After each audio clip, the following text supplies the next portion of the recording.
¿Qué pasa, familia? ¿Cómo estáis? Bienvenidos a vuestro canal de Bukele favorito, y es que hoy os traigo de nuevo al senador Cotton, estadounidense, senador de Arkansas, que como bien ya sabéis, en el canal vimos que fue a la mega cárcel de Bukele, primer figura funcionaria de Estados Unidos de alto cargo que pisa el CECOT, y es que después de esta visita que hizo a El Salvador ha dado un discurso de una manera muy precisa, describiendo perfectamente lo que ha ocurrido en El Salvador y algunas atrocidades que se cometieron ahí, para que el mundo se dé cuenta de lo que estaba ocurriendo realmente en un país que estaba siendo masacrado por las bandas.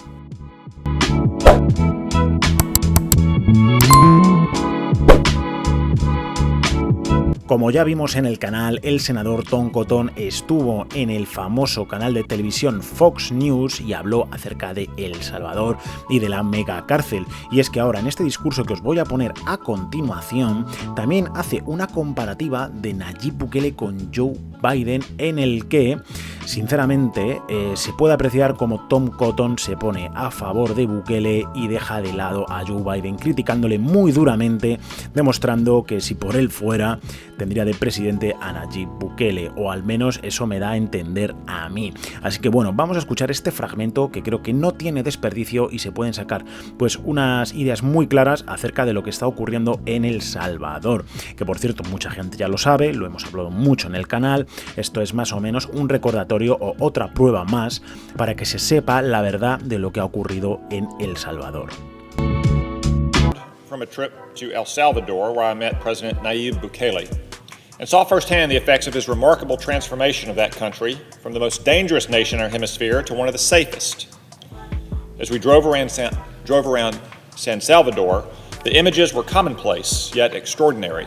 Children played soccer in the parks, young women jogged at twilight, couples dined outdoors. Commonplace because one should expect to see such scenes in any decent community. Extraordinary because they were unheard of just a few years ago. Unfortunately, this trip was also a reminder that President Biden is as weak, unpopular, and divisive abroad as he is at home.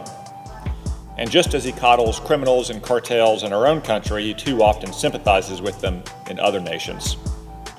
Since taking office, President Biden has refused to meet President Bukele. Secretary of State Tony Blinken has criticized him, and the administration has significantly reduced foreign assistance to his government. One must ask why. After all, President Bukele is the most pro-American leader in Latin America, and he overwhelmingly won 2 elections. Free and fair elections, I must add, contrary to liberal allegations. Indeed, one of his bigger vote shares came from Salvadorans living outside the country, including in the United States, far removed from any supposed intimidation or coercion inside El Salvador. That's not surprising, because after years of bloodshed, the Bukele government is bringing stability and safety to a country that desperately needs it, which is also good for America. There's been a 40% drop in illegal Salvadoran migrants arriving at our border. No, Joe Biden doesn't oppose President Bukele for good or fair-minded reasons. He opposes President Bukele because he's tough on El Salvador's murderous gangs, the most prominent of which is MS-13, a group with the psychotic motto, kill, rape, control.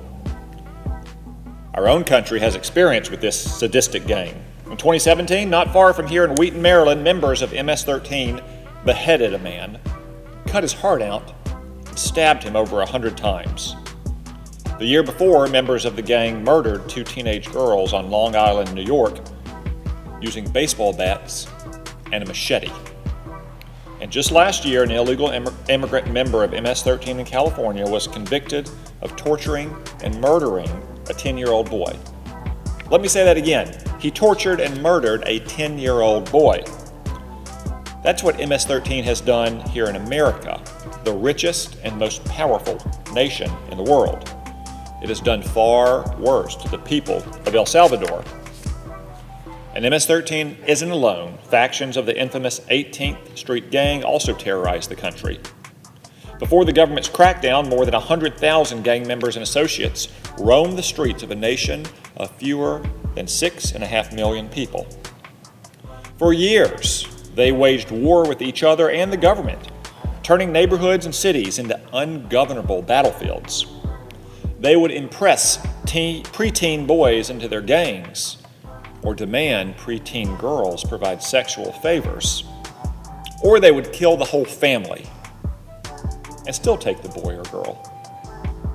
As a result, El Salvador has long been one of the most dangerous nations on earth. Indeed, it was so dangerous that many of my Democratic colleagues have argued that those fleeing the country should automatically be eligible for asylum here.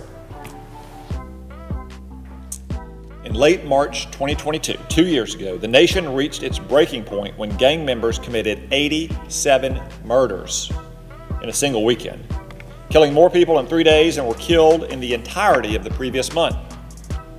Tragically, March 26, 2022 marked the deadliest day in El Salvador since the end of that nation's civil war 30 years ago.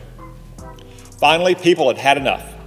President Bukele requested the declaration of a state of emergency, and the National Assembly agreed. The government surged troops throughout the country, overwhelming the gangs and arresting and imprisoning its members. One active gang member told reporters, quote, "There were too many soldiers everywhere all at once."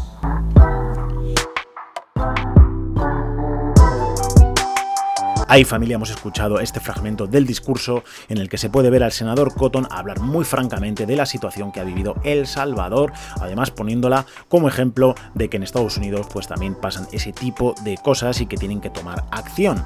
Y también me gustaría saber vuestra opinión acerca de lo que ha dicho. ¿Estáis de acuerdo en cómo ha descrito la situación que ha vivido El Salvador y cómo habla acerca de Nayib Bukele? ¿También estáis de acuerdo en que le compare con Joe Biden como diciendo que Joe Biden se mantiene al tanto, al margen de lo que ocurre pues con las bandas y demás? Me gustaría saber vuestra opinión. Y es que acordaros también que ya voy a poneros ahora el vídeo. Bukele, cuando fue al CEPAC de Washington, pues ya habló acerca de su relación pues con la administración de Joe Biden, dando a entender que era pues prácticamente nula porque no está dispuesto a cooperar. En cambio, sí que mencionó que con Donald Trump las cosas eran mejores. Eso ya lo hemos visto varias veces en el canal. Pero bueno, vamos a ir con estas palabras hacia la administración de Joe Biden, que dejan claro que tanto lo que ha dicho el senador Cotton como lo que dice Bukele es una verdad. Una pregunta rapidísimo. ¿Qué sientes del trato de la administración Biden hacia tu administración? Bueno, nosotros siempre hemos estado dispuestos a trabajar, pero bueno, creo que no está en las prioridades de la administración actual. Para nosotros Estados Unidos siempre es nuestro primer socio en todo sentido, económico. Una gran parte de nuestra población vive aquí, la moneda, etcétera. Además, la influencia de los Estados Unidos en todo sentido. Siempre vamos a estar dispuestos a trabajar. Lastimosamente, la administración no ha estado muy interesada en trabajar con nosotros desde el inicio de la administración. Será una prioridad que ellos no tienen. Entonces, ¿dirías tú que su relación con la previa administración de Trump era mejor? Sí, era mucho mejor, claro. Había más interés de parte de ellos y el interés de nosotros siempre ha estado. Última, un mensaje para todos los latinos en este país ahora que vienen las elecciones del 2024. Un abrazo a todos los latinos, mucha fuerza, siempre trabajando, sacando adelante este país como siempre lo han hecho, trabajando, dejando lo mejor de ustedes. Y bueno, en las elecciones cada quien, pero con inteligencia, con amor y pidiéndole sabiduría a Dios. ¿Y tú, por quién votarías? No, se lo voy a dejar a la gente. Gracias. Allí, una foto.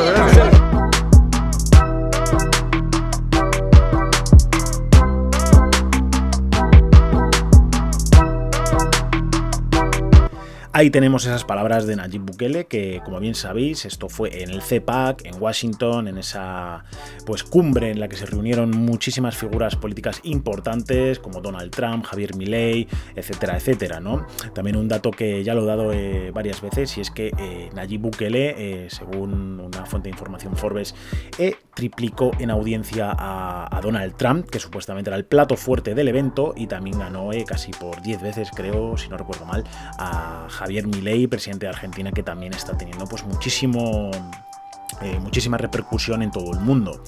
Y ya para ir acabando, amigos, os voy a poner un vídeo que ya vimos el otro día en el canal, y es acerca de lo que dijo Tom Cotton, por si no lo habéis visto, en Fox News, en público, en el aire, acerca de lo que hizo Nayib Bukele y de su estancia pues en el CECOT, en la megacárcel.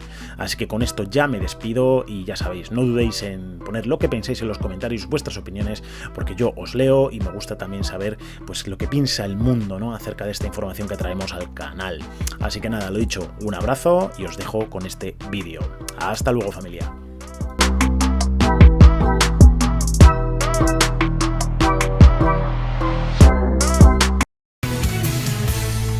Another Fox and Friends exclusive. Senator Tom Cotton becomes the first U.S. official inside El Salvador's terrorist confinement center. There he is. The maximum security jail was built in 2022 after the country's president declared a state of emergency to crack down on violent gangs. And it seems to be working. Homicides in El Salvador dropped 70% in 2023. Joining us now with more on what he saw, Arkansas Senator Tom Cotton. Senator, you knew El Salvador had an election. The president gets another term. That prompted you to reach out. Why? Yeah, Brian, what's happened in El Salvador over the last couple of years is really remarkable. You know, it wasn't that long ago that El Salvador was one of the most dangerous places in the world, on par with countries in the middle of wars. But a couple of years ago, President Bukele and his legislature instituted a state of emergency. The police cracked down. There were large-scale roundups of MS-13 and other gangs. And now El Salvador rivals Canada for one of the safest places in the Americas. It's just a lesson about what happens when you take crime seriously, when you restore public order. What I saw there was remarkable. You had young kids playing soccer in the afternoon, women jogging during the twilight hours, things that simply could not have happened 2 years ago. And in my conversations with the president, one thing that he stressed is that you have to take such measures when crime run rampant, when public order breaks down, something I worry about happening in some of America's cities. When I landed at the airport in San Salvador, in fact, the front page of the newspaper had a story about an outbreak of violence in Washington, D.C. It's a reminder that we can never let our guard down against crime in this country. Senators, also give you a sense of what is indeed possible, who people who think that Central America is hopeless, South America will never reform, that they can't get things together, and that we're always going to have this problem with immigration? Yeah, that's right, Brian. These are problems that can be solved.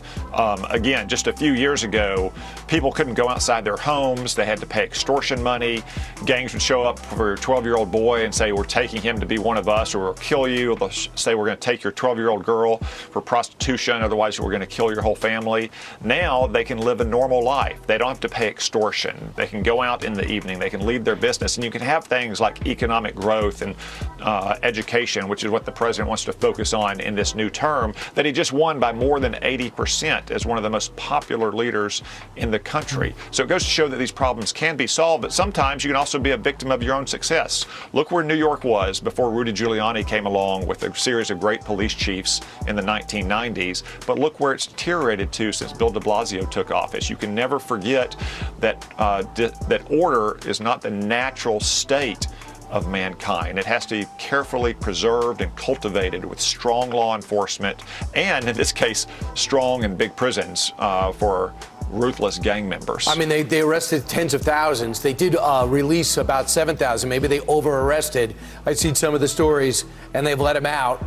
But right now, the people of El Salvador can walk the streets. You also mentioned that 300,000 people living here, expats, they voted overwhelmingly for this president, so they appreciate what's going on. Senator, thanks so much for doing this. Not many people are talking about what you're doing. This is called going to the grassroots of the problem, and this is one of the answers. A shame the vice president didn't go with you.